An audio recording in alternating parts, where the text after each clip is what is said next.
This is Tony Medina, MMANEWS.com, here with Gina Carano in San Jose, California. Gina, how you feeling? I feel good. I feel great. Yeah. Yeah. Good.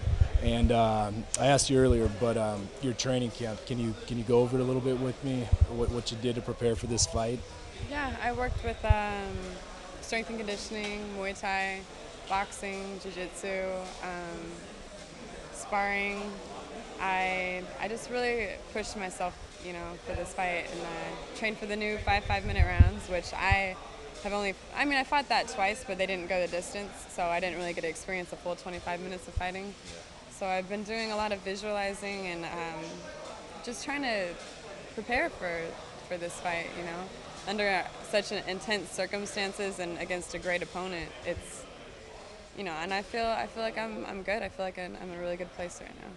Yeah, and I think Cyborg's probably the toughest opponent you've faced, and same can be said for her. You're probably the toughest opponent she's faced.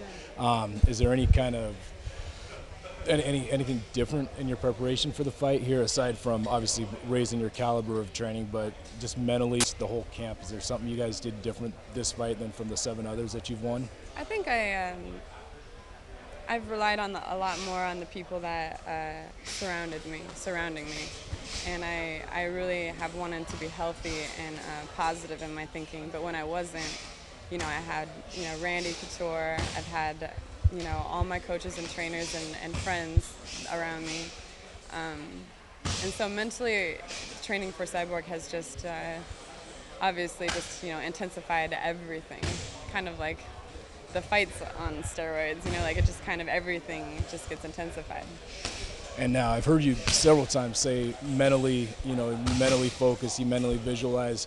I know your dad was in the NFL and big pro quarterback, and pro baseball players and quarterback or NFL players do a lot of visualization. Do you kind of draw that from your dad? Is that where you got that from? It's so funny because I think he's been brainwashing me since I was a little girl because he was really big on like the mental game, like he started reading a bunch of books, and he's always been very, very, he repeats himself a lot to me, since I was a little girl, and I'm like, man, Dad always like repeats himself. I think he's trying to brainwash me into a stronger person.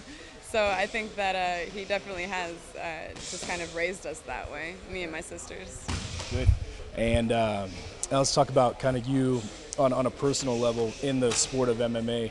Do you see yourself kind of as a role model to young women and little girls that are looking up not only to a pro athlete, but a pro female athlete in a fight sport? How do you see yourself in that role?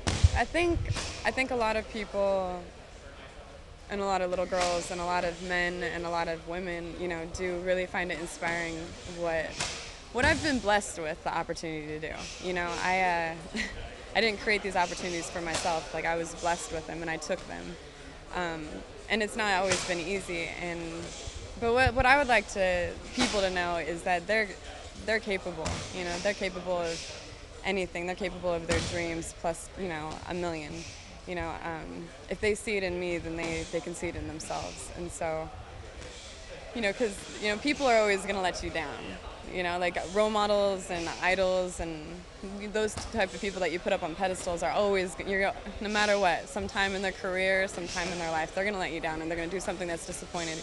But if you know that and you just kind of see the good in them and try to apply to you, and you're obviously capable of it because you see it. So. Great. And lastly, what are your thoughts? Well, not last, I got a couple more questions, but as far as like making weight, Cyborg her last fight came in, I think it was 8 pounds over. Are you prepared to fight a heavier Cyborg? Are we going to hopefully have a fight if she does come in overweight? No, I think that we both have had quite the time with the weigh-ins. But I think that was because we were trying to go down too low. And I still think that maybe 145, I don't know how it is for Cyborg, but with as much muscle as she has on her, it's definitely hard for her to get down. And as much as I balloon up after fights, it's definitely hard for me to get down, still to even 145. So I don't think it's going to be a problem. I've said that before, though.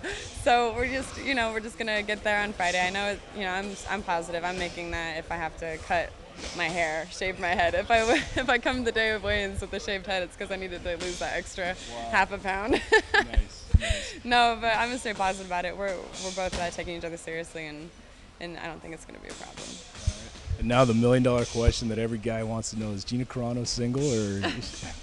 I'm dating.